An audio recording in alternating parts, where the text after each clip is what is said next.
씨앗으로 번식하는 식물을 우리는 종자식물이라고 합니다. 그래서 지금 본 해바라기나 옥수수 같은 것들은 이 종자식물에 속하는데요. 종자식물의 경우 그 씨앗을 심잖아요. 그런데 많은 경우가 그 씨를 보고는 이게 도대체 어떤 씨앗인지를 잘 모르는 것들이 대부분입니다. 그리고 씨로 있을 때는 이게 과연 열매를 맺을까, 이게 어떻게 될까 우리는 기대는 하지만 잘은 모릅니다. 그런데 심고 시간이 지나면 지금 보셨지만 약 한 4개월 정도가 지나면 해바라기가 이제 꽃을 피게 되고요. 그렇게 움이 트고 싹이 나고 꽃이 피고 열매를 맺는 것들이 이 종자식물의 특징이라고 할 수 있습니다. 제가 왜 지금 초반부터 이 식물에 대한 얘기를 하냐? 여러분, 기독교의 핵심이 뭐라고 생각하세요? 오늘 본문은 우리에게 기독교의 이 핵심에 대해서 아주 분명하게 말해주고 있는데요. 그것은 다른 것이 아니라 살려주심을 받았다라고 말씀하고 있습니다. 사람은 누구나 한 번은 다 죽습니다. 그런데 크리스천은 다릅니다. 크리스천은 그냥 죽는 것으로 끝나는 것이 아니라, 물론 넌 크리스천도 그렇지만 우리 사람은 죽는 것으로 끝나는 것이 아니라 우리는 다시 살리심 받는다. 이렇게 오늘 본문은 말씀하고 있습니다. 여러분, 이 사실을 믿으세요? 아멘이시죠? 그렇다면 우리는 믿지 않는 사람들과는 다른 선택을 해야 할 것입니다. 믿지 않는 사람들과는 다른 길을 가야 할 것입니다. 그것이 바로 이 오늘 본문의 말씀의 메시지라고 할 수 있을 것입니다. 그래서 오늘 설교 제목이 뭐예요?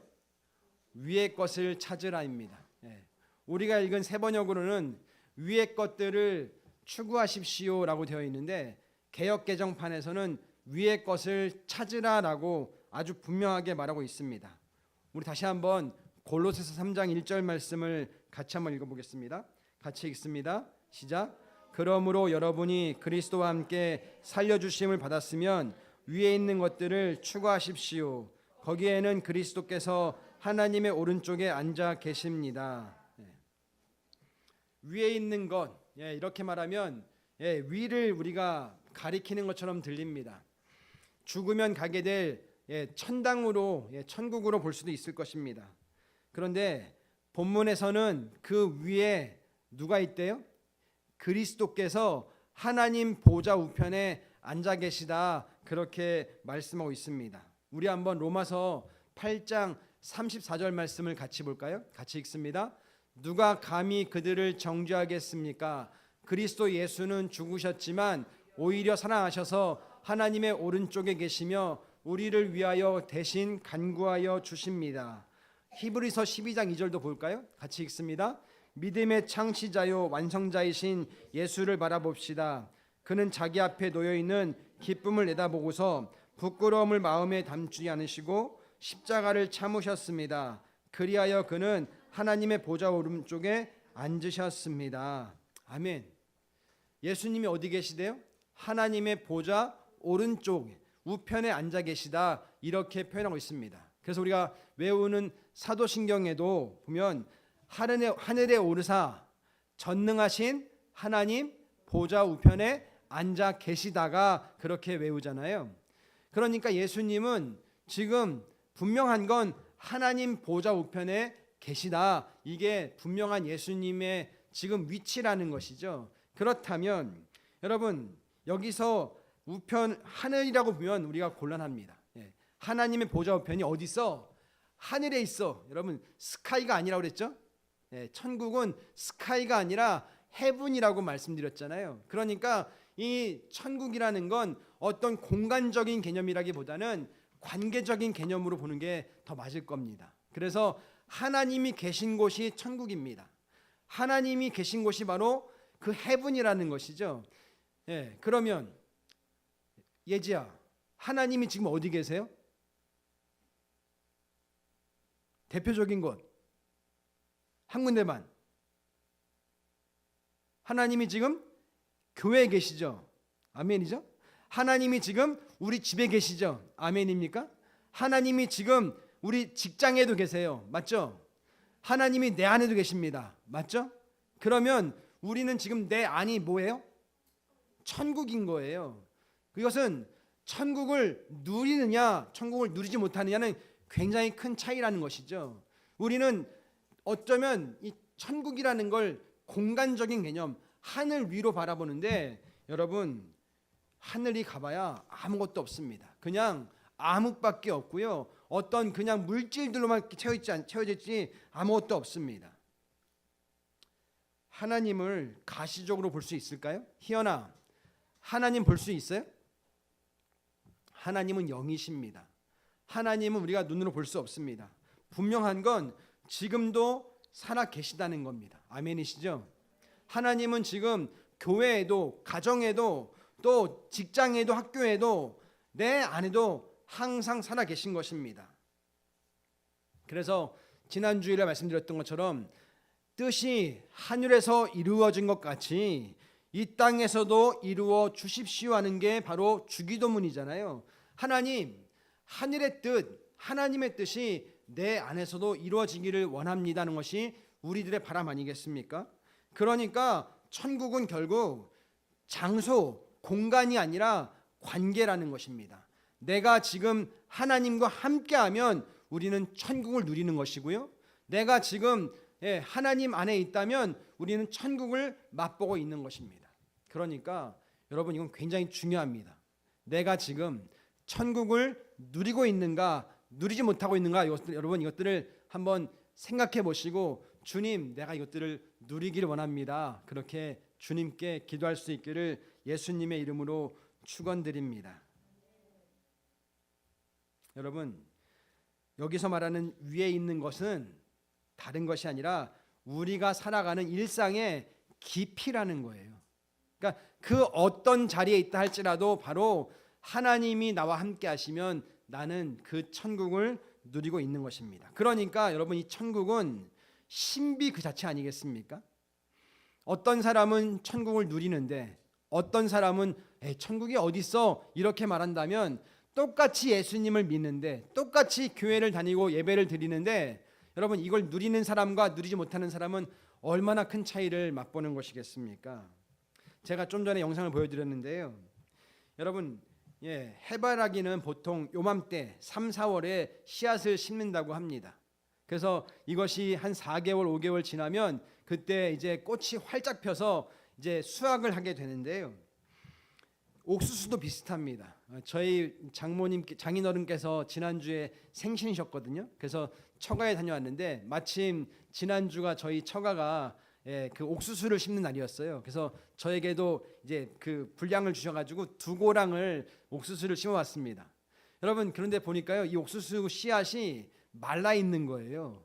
가을에 따가지고 이걸 말려가지고 이걸 또 심지어 얼려가지고 그러고 심는다는 거예요. 그러니까 도무지 이게 살 것 같지 않은데 이거를 땅에다가 심어서 그것이 한 3, 4개월 지나면 옥수수를 맺는다는 것이죠. 얼마나 신비롭습니까? 여러분 생명이 그 작은 씨앗 안에 숨어 있는 거 아니겠습니까? 그것을 심었을 뿐인데 시간이 지나면 얘네가 나중에는 이 건강한 옥수수 알을 우리한테 선사해 준다는 것이죠. 여러분 그렇습니다. 숨어 있다는 것 그것이 씨앗의 깊이라고 할 수 있는 것입니다. 그것처럼 예수 그리스도의 부활도 숨어 있는 것이라고 말할 수 있지 않을까요? 내가 지금 믿고 있는 예수님 그분이 지금 숨어 계시다. 그리고 반드시 그분은 부활하셨다. 그리고 우리도 언젠가는 땅에 묻혀서 어쩌면 그냥 없어지는 것처럼 보일 수 있겠지만 우리도 숨는 것이다. 그리고 예수님이 재림하실 때 다시 영광스러운 몸으로 부활한다. 이것을 믿는 게 기독교 아니겠습니까? 여러분 숨어있는 그 세계는 그 당장은 아무도 이해 못합니다. 그런데 시간이 지나면 그것들을 확인하게 되는 것이죠. 우리가 3년 전에 3년이 뭡니까? 한 5년 전에 코로나19라는 게 찾아왔잖아요. 그때만 하더라도 그게 그렇게 길게 할 줄 몰랐습니다. 그런데 3년 동안 우리가 꼼짝달싹을 못하고 심지어 예배도 못하고 교회도 못 나오고 막 거리두기를 하고 막 그러지 않았습니까? 그런데 감사하게도 3년이라는 시간이 지났을 때 이건 뭐 정해진 시간이 아니라 그 시간 지났을 때 다시 우리는 제 정상적인 삶을 살게 되지 않았습니까? 그것처럼 신앙도 마찬가지라는 것이죠. 신앙도 내가 지금 신앙생활을 하고 있지만 우리가 신앙생활을 보이지 않는 거 아니겠습니까? 그러니까 어떤 사람은 내가 보이지 않는 것을 진짜 있는 것처럼 열심히 믿는 사람도 있고, 어떤 사람은 에이 뭐 보이지 않으니까 아무도 모르겠지, 하나님이 어디 계셔, 우리는 그러면서 그냥 적당히 하지 않겠습니까? 그런데 여러분, 이 신앙의 깊이를 아는 사람은, 부활의 의미를 아는 사람은 오늘 하루를 절대로 적당히 대충 보낼 수가 없다는 것입니다. 숨어 있다는 말이 그런 말입니다.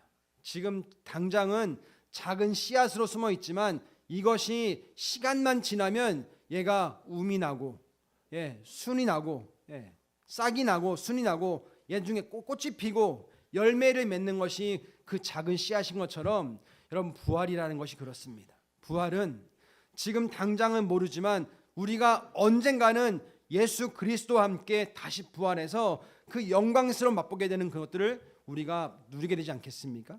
여러분, 그것이 바로 믿음의 씨앗이라는 것입니다. 이 작은 믿음의 씨앗을 우리가 열심히 심고 닦고 해서 나중에 부활했을 때 그 영광스러운 열매들을 맛보게 되는 것, 이것이 바로 우리라는 것입니다. 여러분, 오늘 사도 바울이 그 우리가 어떻게 해야 되는지를 분명히 말하고 있는데요. 3절 말씀을 같이 볼까요? 골로새서 3장 3절 말씀입니다. 같이 읽습니다. 시작. 여러분은 이미 죽었고 여러분의 생명은 그리스도와 함께 하나님 안에 감추어져 있습니다.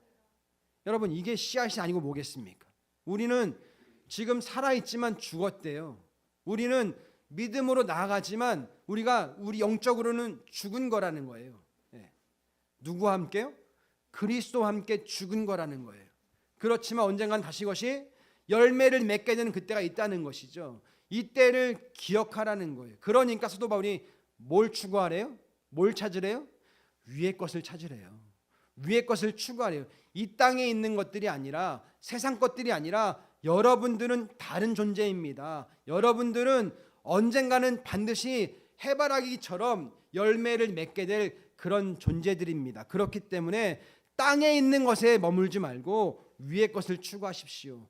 하늘의 것을 추구하십시오. 이것을 지금 말하는 거 아니겠습니까? 여러분, 그렇습니다. 영혼이 살아있는 사람은 단순히 그냥 밑에만을 보고 사는 사람이 아닙니다. 땅의 것만에 파묻혀 사는 사람이 아닙니다.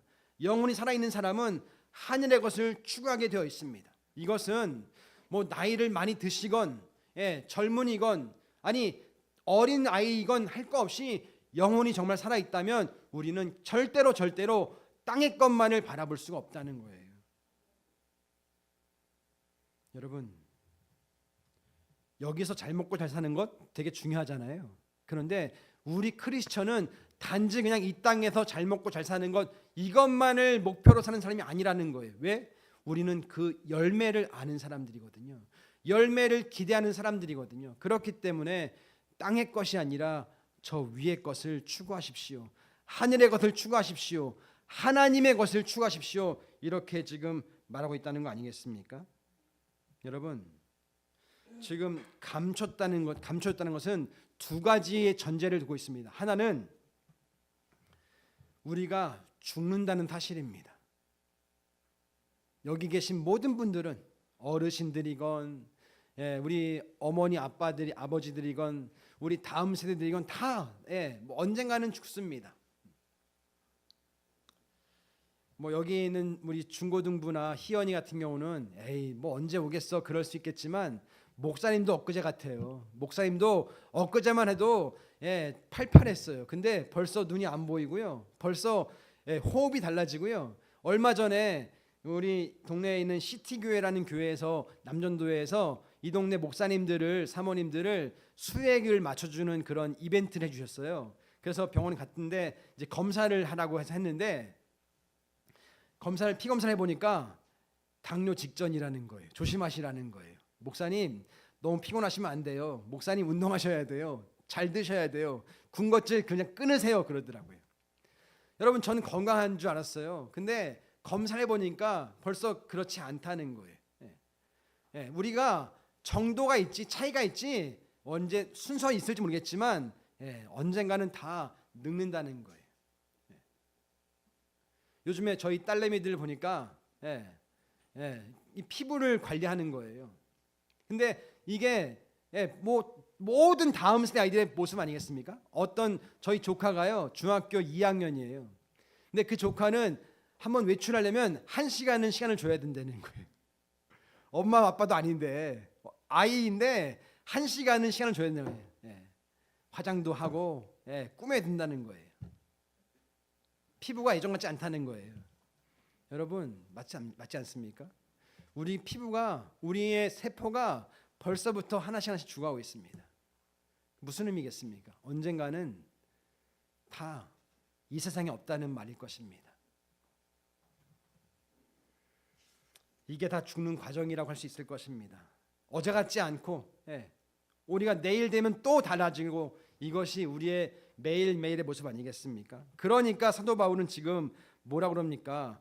그러므로 여러분이 그리스도와 함께 살려주심 받았으면 위에 있는 것들을 추구하세요. 밑에 있는 거 보지 마십시오. 이렇게 지금 말하고 있는 것입니다. 여러분, 여기서 살려주심을 받았다, 이 말은 젊어진다는 말은 아니잖아요. 분명한 건 우리는, 우리의 피부는, 우리 육체는 점점점 노화가 되지 절대로 젊어질 수 없습니다. 물론 뭐 요즘에 무슨 유전학이 발달해가지고 말한다고 하지만 여러분, 우리의 생리는 결국 점점점 썩어질 수밖에 없는 거 아니겠습니까? 그런데 중요한 건 우리 크리스천들은 죽는 것으로 끝나는 게 아니라 반드시 다시 살리심을 받는다는 거예요. 반드시 우리는 다시 새로운 몸으로 살리심을 받는 것입니다. 여러분, 우리 부모님들은 아기들을 다 낳으셨잖아요.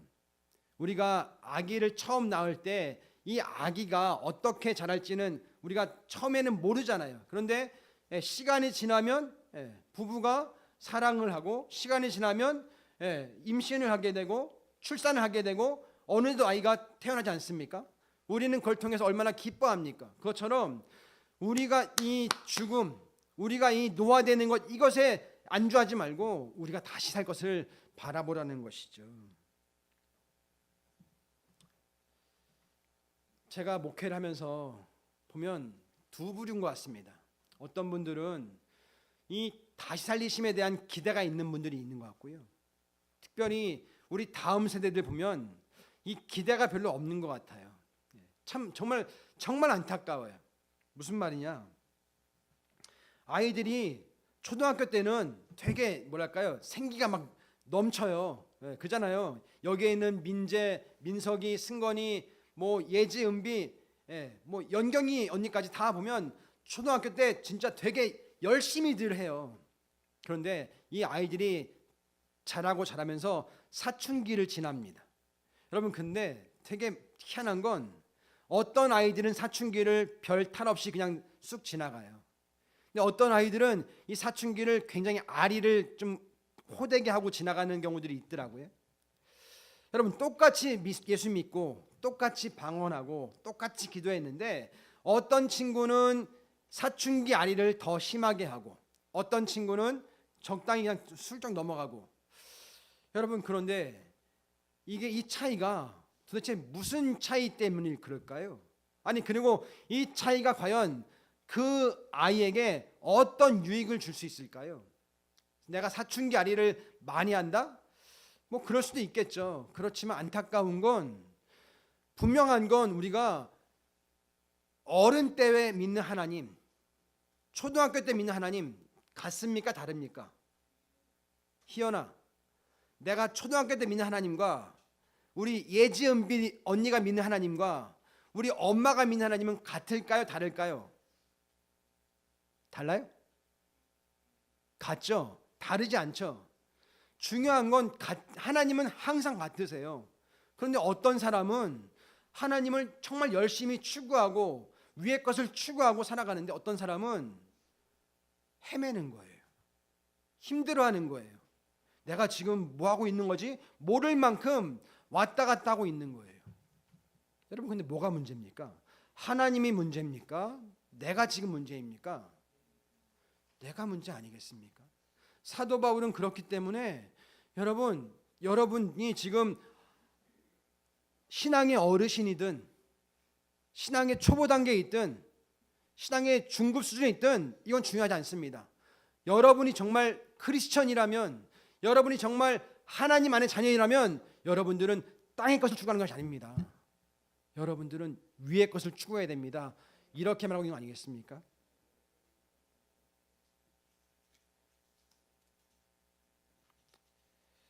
이해는 돼요. 얼마나 재밌겠어요. 그 사춘기 때 신세계잖아요. 예, 화장을 막 하고 또 막 친구들과 막 놀고 얼마나 신나고 좋습니까? 그런데 중요한 건 오늘 사도 바울이 말하는 건 신앙에는, 우리 인생에는 사춘기 있을지 모르겠지만 신앙에는 그런 거 없다는 거예요. 신앙인은 반드시 위의 것을 추구하는 것이 신앙인이다, 이렇게 말하고 있는 거 아니겠습니까? 여러분, 다시 돌아가 볼게요. 사춘기를 겪어요. 그런데 그 아이들이 보면 되게 신기한 게요, 사춘기 때는 헤매요. 근데 그 시기를 또 지나가서 대학을 가고 나중에 직장을 취업하고 나중에 또 결혼을 하고 또 그때 되면 또 믿음이 또 자라나요. 신기하게. 왜 그럴까요? 내가 삶을 살면서 어려움을, 질고를 겪는 거예요. 그러면서 자기도 모르게 내가 이걸 놓쳤구나, 내가 이걸 잃어버렸구나 하면서 다시 회복하는 거 아니겠습니까? 여러분, 그렇다면 뭐가 문제겠습니까? 그 잃어버린 시간이 많은 게 나한테 이익이겠습니까? 잃어버린 시간이 거의 없는 게 유익하겠습니까? 거의 없는 게 유익하죠.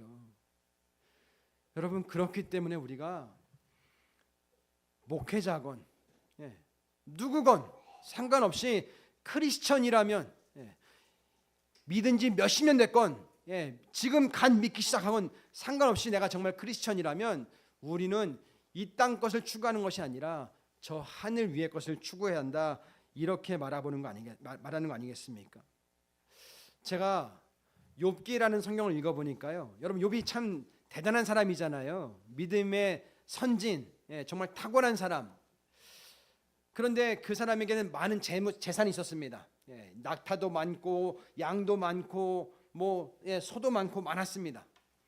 그리고 그에게는 10명의 자식이 있었습니다. 17명의 아들과 3명의 딸이 있었습니다. 얼마나 부유합니까? 그런데 어느 날 하나님께서 사탄을 통해서 시험을 허락하셨습니다. 그러니까 하루아침에 그 많던 양과 낙타와 소가 다 죽어나가죠. 그 많던 자녀들 7명의 아들과 3명의 딸이 다 죽었습니다. 심지어는 자기에게 있는 그 건강까지도 다 없어지게 되었습니다. 하루아침에 그런 모든 것을 잃어버렸습니다.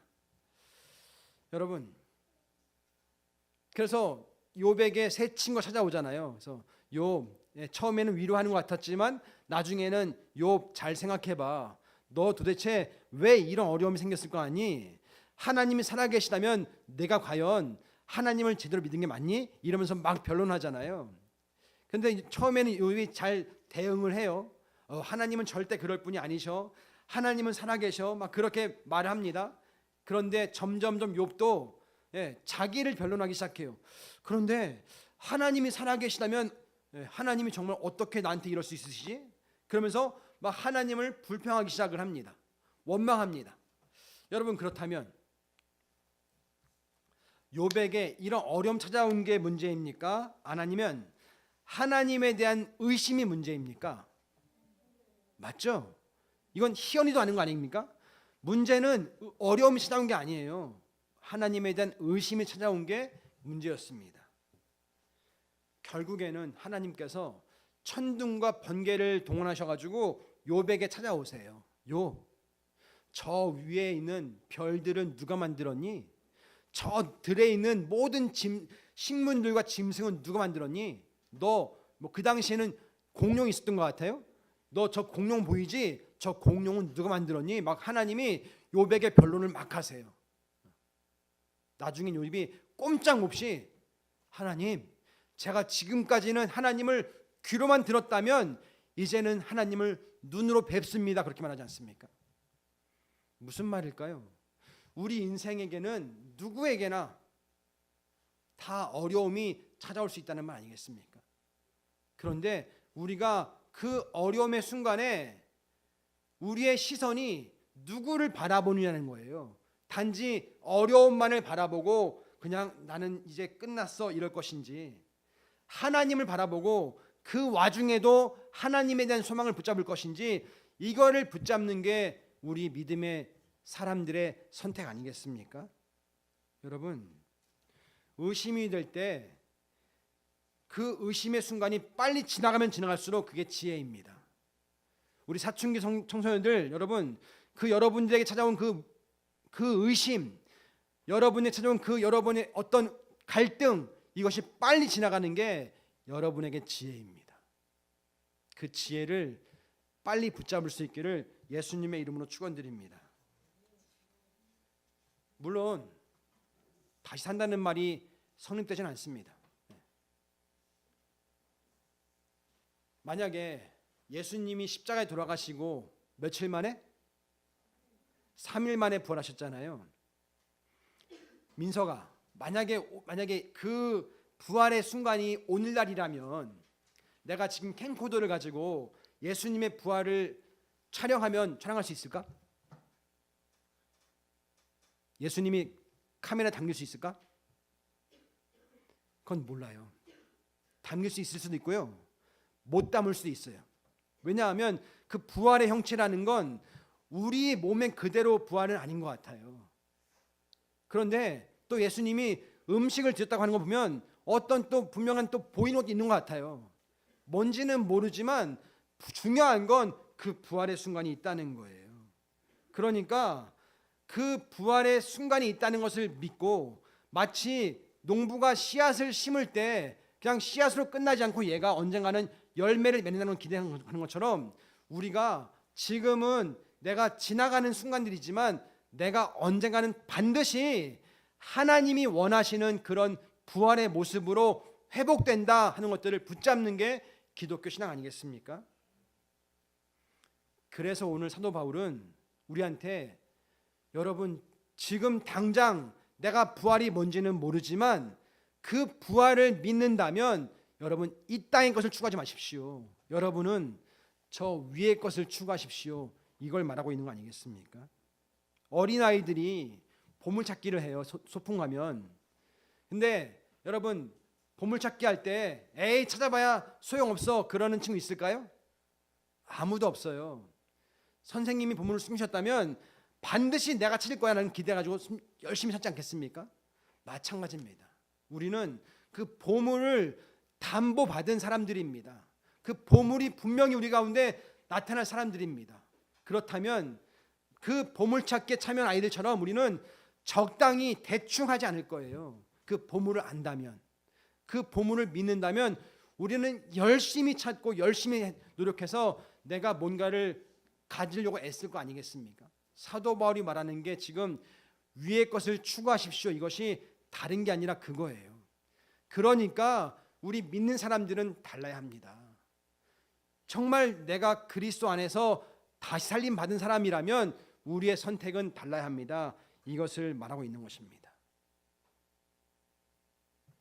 한번 넘겨주시겠어요? 마태복음 7장 7절 말씀입니다. 같이 읽습니다. 시작. 구하여라 그리하면 하나님께서 너희에게 주실 것이다. 찾아라 그리하면 너희가 찾을 것이다. 문을 두드려라 그리하면 하나님께서 너희에게 열어 주실 것이다. 여러분, 하나님께서는 이건 단지 그냥 기도만을 말하는 게 아니라고 믿습니다. 하나님은 위의 것을 추구하는 사람들에게 반드시 찾고 열리고 두드리고 구하는 것들을 얻게 되는 은혜를 누릴 것이라고 저는 믿습니다. 그래서 누가복음 15장에 보면 드라크마의 비유가 나오잖아요. 또 그 땅 속에 묻힌 보물의 비유가 나오잖아요. 여러분, 땅 속의 보물을 발견한 사람 어떻게 한다고 그래요? 모든 걸 다 투자해서 산다면서요. 그걸. 그잖아요. 그게 바로 우리들 아니겠습니까? 내가 정말 하나님의 자녀고, 내가 정말 부활을 믿고 나는 언젠간 다시 살아나는 그런 하나님의 자녀가 된 걸 믿는다면 우리는 절대로 땅의 것을 추구할 수 있겠습니까? 그럴 수 없죠. 제가 요즘 감사한 건 성령으로 행하는 삶 스쿨하고 있습니다. 그런데 여기에 함께하는 분들이 뭐 목사님들, 뭐 사모님들 이런 분들만 오시는 게 아니라요. 권사님, 이제 처음 믿기 시작하신 분, 또 우리 교회 다음 세대까지도 이 성령 행하는 삶 캠프에 스쿨에 함께하고 있습니다. 무슨 말일까요? 우리 아이들이 지금 고민은 되지만 하나님, 저 이대로 살고 싶지 않아요. 이대로 끝내고 싶지 않아요. 제가 어떻게 해서든 하나님 좀 만나고 싶어야 하는 그런 열망이 있기 때문에 여러분 목요일 날 그 밤에 7시부터 10시까지 참여하는 거 아니겠습니까? 여러분, 위의 것을 추구한다는 게 뭘까요 도대체? 우리의 하루하루를 그냥 예수님 없는 사람들처럼 땅에 만족하지 않고 우리는 죽음으로 끝나는 사람들이 아니야. 우리는 반드시 예수님이 재림하실 때 다시 살아나는 그런 영광스러운 존재야. 이걸 믿기 때문에 우리는 기꺼이 땅의 것을 포기하고 내려놓고 위의 것을 추구하는 사람들 아니겠습니까?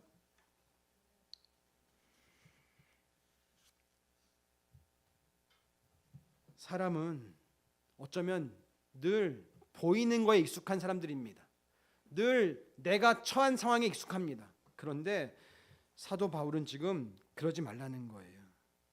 마치 해바라기 씨앗을 심는 농부가 그 150 며칠의 시간 뒤에 있을 열매를 기대하는 것처럼 우리가 지금 열심히 내 밭을 갈고 닦고 해서 그 부활의 주심이 다시 오실 때 그때를 바라보는 것이 우리라고 지금 말하고 있는 것입니다.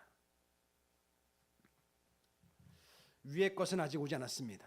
여기 누구도 아직 위의 것을 아시는 분은 아무도 없습니다. 다만 우리는 준비하는 사람들입니다. 그러니까 우리에게 아직 꽃은 피지 않았습니다. 그 꽃은 예수님이 재림하실 때 그때 아름답게 피울 것입니다. 정말 우리가 기대하는 것 이상으로 정말 아름답게 찬란하게 필 것입니다. 그런데 중요한 건 그 날을 준비하는 사람의 자세는 다를 수밖에 없다는 거예요. 그냥 적당히 대충이 아니라 위의 것을 추구하면서 하나님이 주신 것들을 바라보면서 우리는 감당한다는 것이죠. 어쩌면 우리는 여전히 약합니다. 어쩌니 여전히 우리는 연약하고 아프고 고난이 있고 삶은 무료하고 허무하고 참 첩첩산중 같습니다. 아닙니다. 그렇다 할지라도 우리는 반드시 끝이 있습니다. 우리에게는 하나님의 갚아주시는 은혜가 있습니다. 하나님이 채워주는 은혜가 있습니다. 여러분, 욥기의 교훈이 뭐죠? 욥기의 마지막이 뭡니까? 더블 포션이에요. 더블 포션. 하나님이 결국에는 더 많은 재물로 채워주시고 똑같이 그 7 아들과 3명의 딸을 주심으로 갚아주시는 게 바로 욥의 교훈 아니겠습니까? 신앙이란 그런 겁니다. 우리가 이 땅에서 수고하고 이 땅에서 뭔가를 하는데 반드시 하나님께서는 우리에게 열매로 보상해 주시고 우리에게 은혜를 부어주시는 살아계신 분이라고 우리는 믿습니다. 여러분, 여기에 어떤 선생님이 있다고 합시다. 그 선생님이 학생과의 인격적 관계에서 집중을 하고 이 아이를 잘 돌봐주고 섬긴다고 해보십시오. 저희 아이가 막내가 지금 고등학교 2학년이거든요. 근데 이 아이는 글 쓰는 걸 참 좋아해요. 근데 얼마 전 선생님께서 이 아이가 이제 글 쓰는 걸 좋아한다고 아니까 이 아이에게 이경아, 어느 학교에서 지금 시를 공모한대, 한번 준비해봐. 그래서 알려주신 거예요. 왜냐하면 이 아이는 다른 것보다 글 쓰는 거에 재주가 있다는 걸 들으셨으니까 이 아이를 그렇게 케어해줘야겠다, 그런 마음이 있었던 거예요. 그래서 우리 아이가 시를 잘 써가지고 준비해서 지금 공부하려고 하고 있습니다. 여러분, 선생님들은 그런 거 아니겠습니까? 또 우리 부모님들은 어떻습니까? 자녀들을 잘 도와주고 섬겨주는 거 아니겠습니까? 내가 사업주라면 내가 고용하고 있는 우리 직원들을 잘 섬겨주는 것, 그것이 그 직장의 고용주의 목 아니겠습니까? 여러분, 그래서 그냥 온통 선생님의 관심이 학생의 관심이 없고, 내가 이제 잘 먹고 잘 살아야지, 내 것만 배불러야지, 그러면 그게 선생님이겠습니까? 아니요. 좋은 선생님은 자기도 정말 뭔가를 누리겠지만 학생들이 집중할 것입니다. 좋은 사장님은 자기만 배불리는 것이 아니라 자기와 함께하는 직원들을 잘 도와줄 것입니다. 여러분, 다 마찬가지입니다. 내가 속한 곳에서 누군가를 도와주고 섬겨주고 누군가를 성공시켜주는 것, 그것이 바로 하나님께 내게 맡겨주신 그런 사명이라고 할 수 있을 것입니다. 그것들을 잘 감당해서 하나님, 내가 그 시간이 지나서 마치 150 며칠 후에 해바라기가 아름답게 맺히는 것처럼 저와 여러분의 그 삶의 열매에도 풍성한 것들을 맺혀서 주님께서 위로하시고 주님께서 상 주시는 그런 은혜가 있으면 좋겠습니다. 여러분, 이제 코로나는 다 지나갔습니다. 이제 우리는 일상으로 돌아왔습니다. 그렇다면 하나님, 다시 사람들은 말합니다. 이제는 코로나 전 돌아가기 힘들어, 교회는 다 끝났어라고 말하는 그런 시대일지 모르겠습니다. 아니요. 여전히 하나님의 역사는 계속되고 있습니다. 우리가 기대함으로 하나님, 우리가 더 열심히 전도하고 더 하나님의 나라의 확장을 기대하고, 그리고 나는 약하지만 성령님은 지금도 살아계시기 때문에 하나님 일하십니다 바라보고 나간다면 반드시 우리는 하나님의 열매를 맺지 않겠습니까? 그런 사람들에게 하나님의 열매를 기대할 수 있는 그런 은혜를 누릴 수 있는 것입니다. 오늘 함께 예배드리는 우리 어르신들, 어르신들도 마찬가지입니다. 우리 어르신들도 지금부터입니다. 이제 믿기 시작하셨으니까 지금부터 내가 할 수 있는 무언가를 통해서 내 가정에서, 내 일터에서, 내 삶 속에서 하나님, 내가 믿는 자로서 이렇게 살아보겠습니다. 이렇게 섬겨보겠습니다. 그런다면 하나님께서는 우리 어르신들을 위한 하나님의 놀라운 상급을 준비하실 줄 믿습니다. 이런 삶을 마음껏 우리가 누리고 하나님의 큰 축복을 함께 할 수 있기를 예수님의 이름으로 축원드립니다. 기도하겠습니다.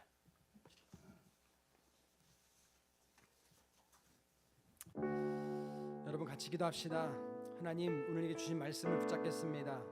그리고 우리가 이 땅의 것이 아니라 하늘의 것을 추구하겠습니다. 주님, 우리는 반드시 다시 살아나는 그 은혜를 누리는 하나님의 축복받는 자녀입니다. 내가 믿습니다. 주여, 구하고 찾고 두드리겠습니다. 아버지, 나에게 그 땅속의 보화를 아버지 발견한 그 사람의 비밀을 알게 해주십시오. 같이 한번 내 목소리로 같이 기도하시겠습니다. 하나님 아버지, 감사합니다.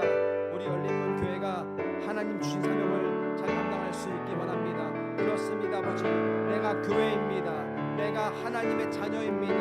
나는 결코 땅의 것이 아니라 위의 것을 추구하는 하나님의 자녀를 믿습니다.